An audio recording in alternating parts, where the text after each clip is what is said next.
with the beds that you can lie on, as you can see, but there's not that much space. I mean, I'm 6'2", and my head and my feet get cramped alongside where I'm lying. But this definitely isn't what I expected. How about you?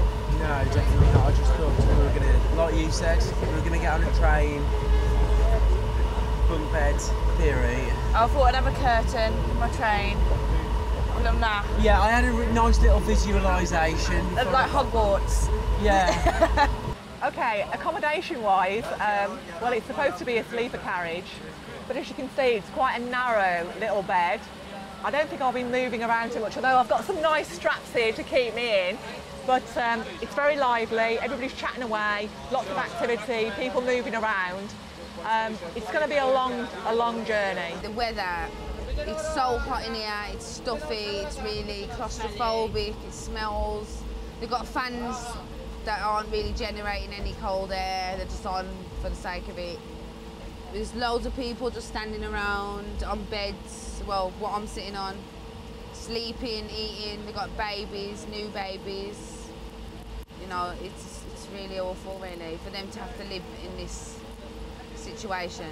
It's extremely hard. Okay, so we've got 5 hours left on the train.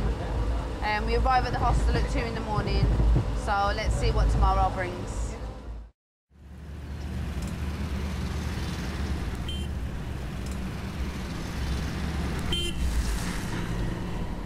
So last night was a bit of a grueling introduction to India. None of the Pantrapreneurs have been here before, and we travelled through the night for 7 hours to reach this place. Just round the corner is Semla village, the village that we've raised the money for to support the education programs. And I'm so excited about introducing the Pantrapreneurs to the guys there. And I'm currently sitting inside one of the classrooms at the school where all the children come to. Before I actually came to sit here, we got welcomed by the villagers.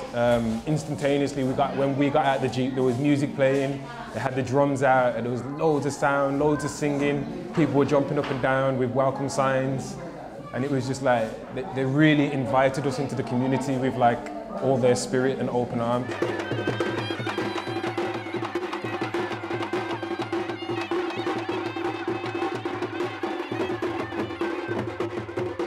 And when we got to the school, there must have been about 50 children positioned outside the front of the school with chalk written on the ground saying welcome Pants to Poverty, and I thought that was really cool.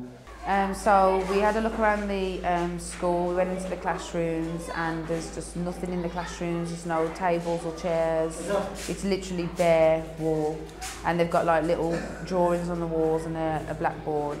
But the children are so respectful and obedient, like they say one thing and they do it immediately. We were singing with them and they was just really responding really well to us.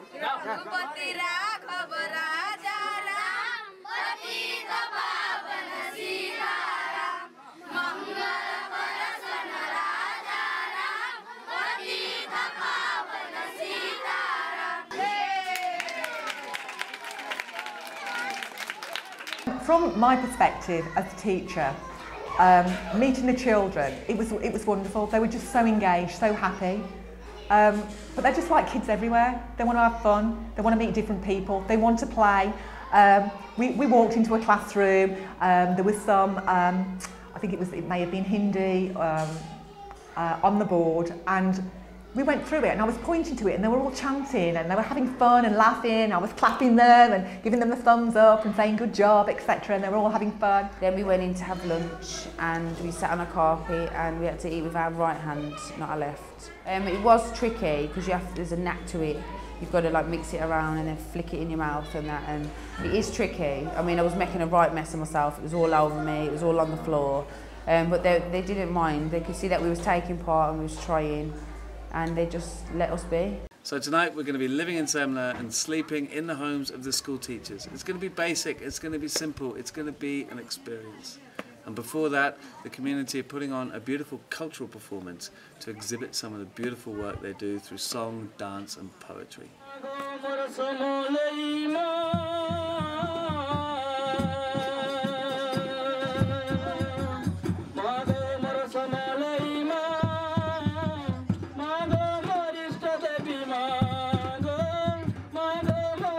Devi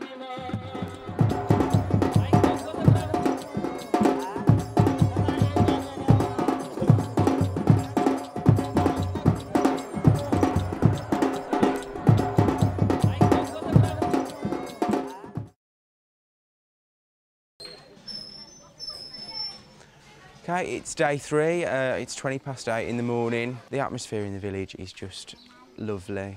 Everyone has welcomed us so much, and I'm so happy to be here, and it's just such an amazing experience. This morning we had to get water from the well, which was something.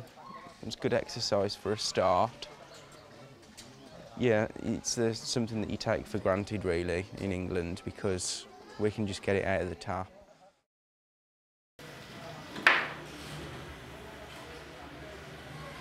Have you seen our surroundings?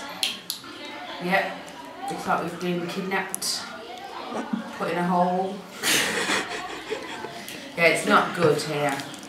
The people are nice, but the accommodation is horrendous. And the toilet area is sickening. Okay, so last night there was 3 of us in a bed. Me and Don on one end and Anne the other, feet in each other's face.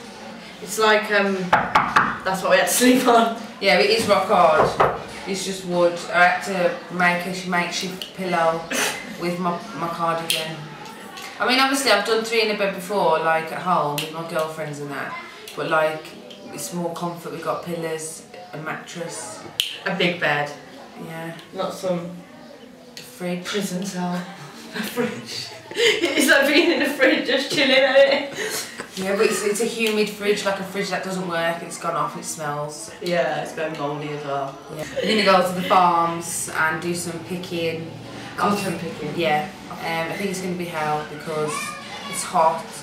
But I'm going to embrace it and try my hardest to just do it.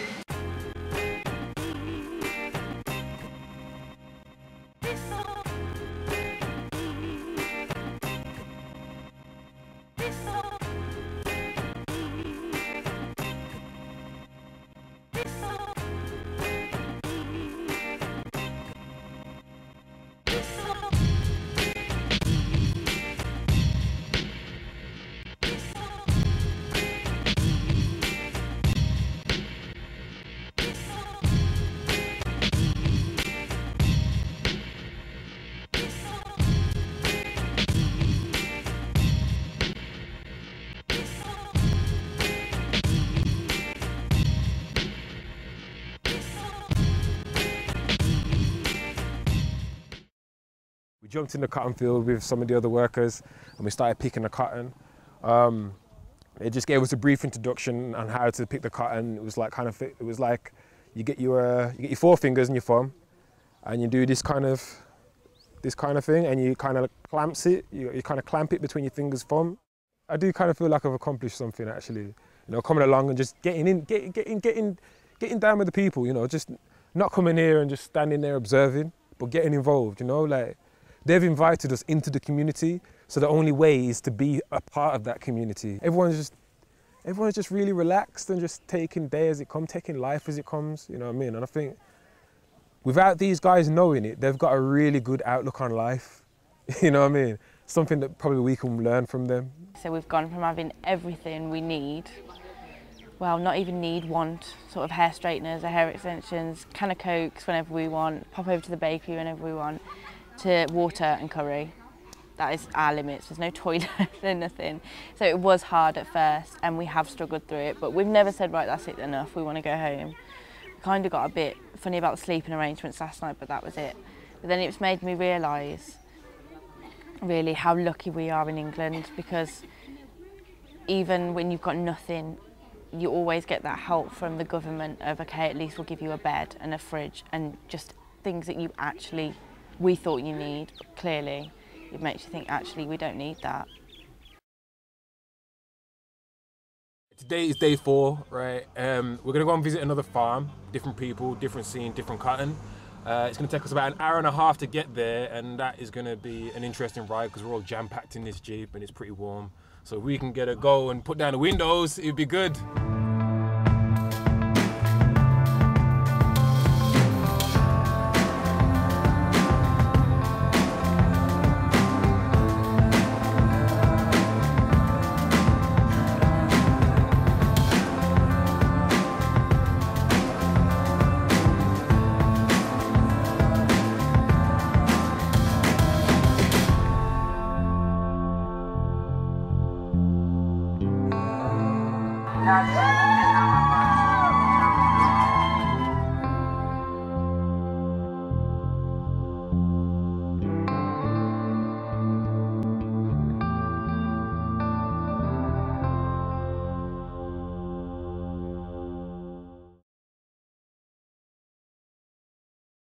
We've reached the new village that I was talking about earlier on. And we got a similar welcome to when we went to Zemela. They opened their arms and greeted us, and there was no inhibitions about it. Everyone was smiling and happy and chanting and cheering. From there we had a little bit of a meeting. We were talking, just question and answers. We asked them a few questions, they asked us a few questions, so there was a bit of exchange. I asked them what the significance was with the rice, and it was along the lines, from what I understood anyways, they said that it was to do with a goddess, and that they present the goddess to people so that it welcomes them into the community. So that was really cool. They let us try some of their foods. They had like these, it's almost like cereal grains. I'm not quite sure what they were. It almost looked like flattened rice. And they had like these almost sugar balls. What they did is they get the sugar cane and they heat it up so it's to like a liquidy, thick consistency, and they roll it up into a ball. And it's really sweet, and when you take the both together, it's like having honey Cheerios. And then from there we went and we saw another house. We saw some of the way that they put the houses together and the textiles that they put on there. And they also introduced us to one of their rituals that they're having at the moment, because there's a festival. And in the festival they have 5 days of praying.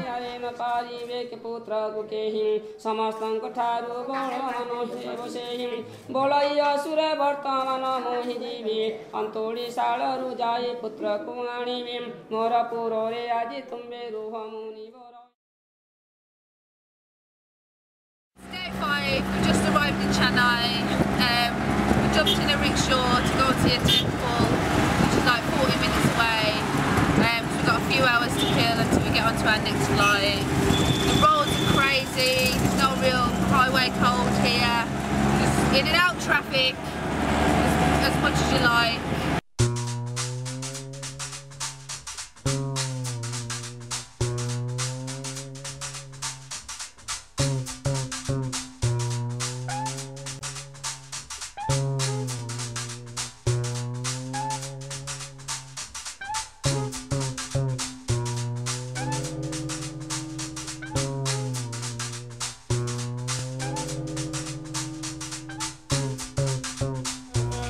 We're now on our way back from the temple. We're on our way to the airport to get on a plane to Coimbatore and go and meet the factory workers. Today's day 6 and we've woken up in a virtual paradise for us, from differing from what we've been used to, and to be honest I think everyone's in really high spirits now.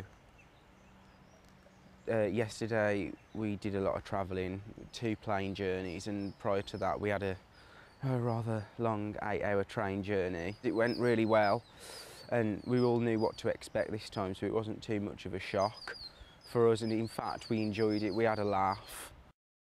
So here we are at Armstrong Spinning Mills, the garment factory that makes our glorious pants. We're about to go on a tour so that we can check out all the different processes that go into making a pair of our beautiful pants. And then after that we're going to twin as pantrepreneurs with the garment workers, so the pantrepreneurs will become an unskilled labourer for the day.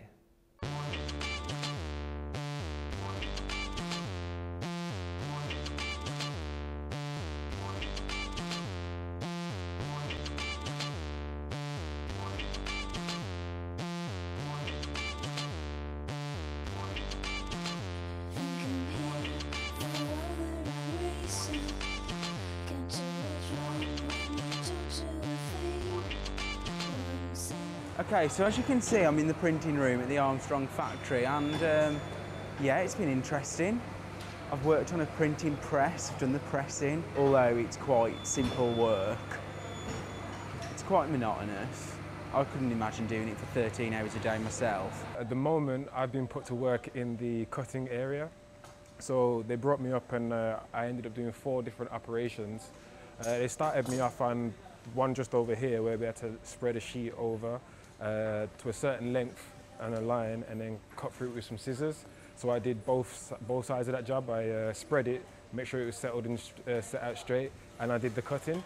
And then they moved me over to a job over here where I had to grab a piece of sheet, it was a long piece of sheet on a roller, and I had to run with my partner to the end of the roller and lay it down flat and then make sure it was all nice and straight and all flat, so we had to flatten that out.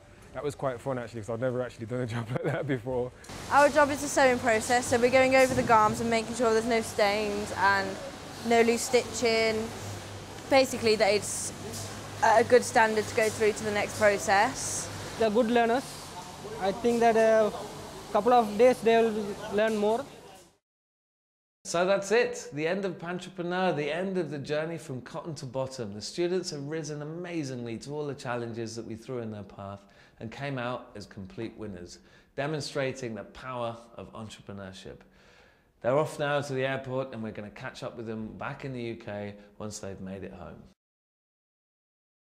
So now I'm back from India, 6 weeks on. It's made me look at my life completely different. It makes me value things. It's made me really enjoy and, what's the word? You know, when you've given an opportunity and you'll stretch it to its maximum. Where before, I probably would have just been like blasé with it and just not really cared.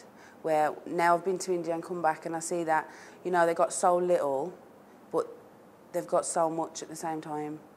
You know, it makes you realise how lucky you really are in life. And the opportunities that we've got here, you need to be able to hold on to them and go as far as we can with them. I think in terms of lessons that you can apply to your life is basically just be grateful for everything you've got. I know it sounds so corny and so cheesy, it's like typical of what people would say, but it's really true. You see people who've got nothing,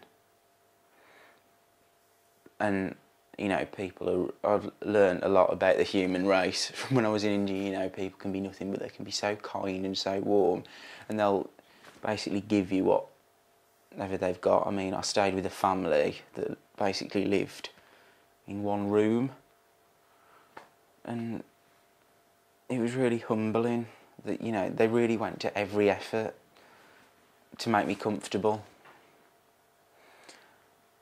And also, in terms of lessons that I've learned, I've realised that there's no point really wasting your time on something that you're not happy with. Before I went to India, I chose a law degree because I went for the prestige of it, which I thought was a good idea at the time. But, you know, I've decided to do something I'm really passionate about, which is English. And I think possibly one day it'd be nice to perhaps teach abroad, teach English to people abroad, you know, because I've learnt from India that education is so important as well, and that there's a lack of it because teaching is regarded as not a great profession, and it was shocking to learn that factory workers actually earn more than a school teacher. I mean, or a head teacher at a primary school even. You don't teach entrepreneurship, you embed it. It's something that you embrace, and that when you're really passionate about something, it's almost that it's instinctive, and it's trying to actually awaken that awareness in students that in the majority of what they do on a day-to-day basis in the classroom is entrepreneurial. It's not something that they have to teach, or they have to be taught, or go on to an MBA, or, you know, do a BA or a BSc in. It's something that we do automatically. For example, problem solving, decision making, working with others, communicating effectively, which of course includes listening, very, very important skill, leading others, showing compassion, understanding, in some respects trying to empathise with people. These are things which are transferable skills which enhance the employability of our students. Before it started, I wasn't very confident in front of like groups, like standing up and saying how I felt. If it was more behind the scenes, I was very involved, like with the business plan and the selling of the products and all that. I was very, very hands-on. But then when it came to having to stand up to the schools that we went to and things like that, Sean would probably do it or someone else, because I just wasn't ready or confident enough to do it. Then when I went in to do the pitch, I had to speak and whatever else, and then from that moment onwards, my confidence just built and built and built, and then next thing I know, I'm flying off to India and I'm speaking to all these different kind of people, enjoying all this different culture and really getting involved with everything that we were really doing.